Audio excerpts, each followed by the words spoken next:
আসসালামু আলাইকুম প্রিয় হোমিও শিক্ষার্থী বন্ধুরা, আমরা আজকে আলোচনা করব স্মৃতিশক্তি হ্রাস নিয়ে বা স্মৃতিশক্তি ভুলে যাওয়া একটি যে কমন রোগ আছে ওটা নিয়ে।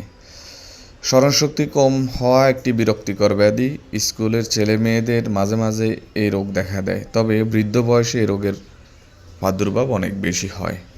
যে কোনো বয়সেরই স্মৃতিভ্রষ্টতা বা স্মৃতি হ্রাস পেতে পারে। তো আমাদের হোমিওপ্যাথিতে আমরা যে কয়েকটি মেডিসিন দিয়ে থাকি স্মৃতি শক্তি হ্রাসে, এদের ভিতর অন্যতম মেডিসিনটি হচ্ছে অ্যানাকার্ডিয়াম।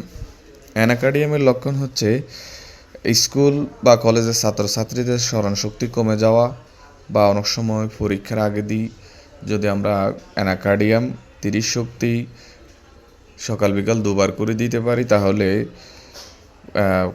পড়াশোনা বা পরীক্ষায় ভালো করার সুযোগ থাকে, বা এটি স্মৃতিশক্তি উন্নত করতে খুবই সাহায্য করে অ্যানাকার্ডিয়াম। অ্যানাকার্ডিয়ামের পরে আমরা যে মেডিসিনটিকে খুবই ব্যবহার করি তার মধ্যে অন্যতম হচ্ছে ব্যারাইটা কার্ব। যেখানে দেখবেন যে বয়স্কদের স্মরণশক্তি হ্রাস পেয়েছে, এই মাত্র বলে দেন পরক্ষণ আবার ভুলে যায়, মানে কিছুক্ষণ আগে যে কথাটা শুনছে বা বলছে সেটি কিছুক্ষণ পর আবার ভুলে যাবে। তো এটি ব্যারাইটা কার্বের একটি লক্ষণ। ব্যারাইটা কার্বের মন মানসিকতা আসলে একটু খর্ব আকৃতির হয়, মানুষটাও খর্ব আকৃতির হয়ে থাকে, ঠান্ডা কাতর ইত্যাদি লক্ষণ থাকলে আমরা ব্যারাইটা কার্ব খুব সুন্দরভাবে ব্যবহার করতে পারি। ম্যাডোরিনাম লক্ষণ হচ্ছে যেখানে দেখবেন যে বৃদ্ধ বয়সে স্মরণশক্তি হ্রাস পেয়েছে, রোগী গরম কাতর, হাত পা জ্বালা পড়া, এবং কোথায় কী রাখছে বা কোনো কথা বলতে গেলে পরবর্তী কথার অংশ বিশেষ ভুলে যায়, বা পড়তে গেলে পড়ার শব্দগুলো ভুল দেখে বা ভুল পড়ে, একটি ম্যাডোরিনামের গুরুত্বপূর্ণ লক্ষণ। ম্যাডোরিনামের রোগী এই আরও কিছু লক্ষণ থাকে স্পেশালি, যেটা হচ্ছে অ্যানাকার্ডিয়ামের রোগীর ঝড় বৃষ্টির আগে দিই তার হাত পা জ্বালা পোড়া বেড়ে যায়, এবং রোগী মিষ্টিপ্রিয় ইত্যাদি লক্ষণ থাকলে আমরা ম্যাডোরিনাম দিতে পারি।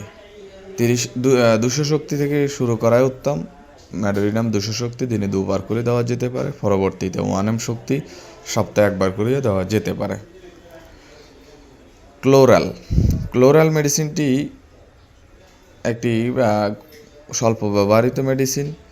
এটি যেখানে শুনবেন যে আশ্চর্যজনক রকমের স্মৃতিশক্তি লোপ পায়, ছেলে এবং মেয়ে এমনকি নিজের নাম পর্যন্ত ভুলে যায়। এটি ক্লোরাল মেডিসিনটি 30 শক্তি দিনে 2 থেকে 3 বার দিতে পারেন। থাইরোডিনাম বোকা বুদ্ধিহীন বালক বালিকা স্মৃতিশক্তির লোপ এবং স্মৃতিশক্তি বর্ধনে আমরা থাইরোডিনাম দিতে পারি। এটি একটি খুবই চমৎকার মেডিসিন এবং বহুল ব্যবহৃত মেডিসিন। 6x কিংবা 3x দিনে 2 থেকে 3 বার দেওয়া যেতে পারে। সিপিলিনাম যেখানে শুনবেন যে স্মৃতিশক্তির লোপ, রোগী নিজের বাড়ি ঘর নিজে চিনতে পারে না, খাওয়ার পরক্ষণ আবার খাইতে বসে, বা কোনো কিছুই খেয়াল থাকে না। পূর্বে যদি সিফিলিস আক্রান্ত কোনো ইতিহাস থাকে তাহলে তো সোনায় সোহাগা। এক্ষেত্রে সিপিলিনাম আমরা 200 শক্তি থেকে ব্যবহার করব। সিপিলিনামের অধিকাংশ রোগ লক্ষণ রাত্রের দিকে বৃদ্ধি পায় ইত্যাদি লক্ষণ মিলে আমরা সিপিলিনাম 200 দিনে 2 বার করি, পরবর্তীতে 1M শক্তি সপ্তাহে 1 বার করেও দেওয়া যেতে পারে। মার্কসল খুবই উগ্র মেজাজি, শরীরে প্রচুর ঘাম দেয় এবং পানির পিপাসা, রাত্রেও রোগ লক্ষণ বৃদ্ধি পায়। এই লক্ষণগুলি মিলিয়ে আমরা মার্কসল দিতে পারি। মার্কসল 30 দিনে 2 থেকে 3 বার দেওয়া যেতে পারে, পরবর্তীতে 200 শক্তি দিনে 1 বার করে দেওয়া যেতে পারে। উপরোক্ত মেডিসিনের পাশাপাশি আমরা ক্যালিফস 6 কিংবা 12x হালকা কুসুম গরম পানির সাথে দিনে 2 থেকে 3 বার দিতে পারি। পথ্যপাত্র হিসাবে টাটকা শাকসবজি, দুগ্ধ, মাখন জাতীয় এবং পুষ্টিকর খাদ্য দেওয়া খুবই জরুরি। মদ এবং নেশা জাতীয় ক্ষতিকর জিনিস থেকে এই রোগীকে দূরে থাকতে হবে, এবং কি যার ধর্ম পালন করে যেন ওইদিকে মনোনিবেশন করে এবং পরিবেশ এবং মনোজগৎকে শান্ত রাখার চেষ্টা করবে।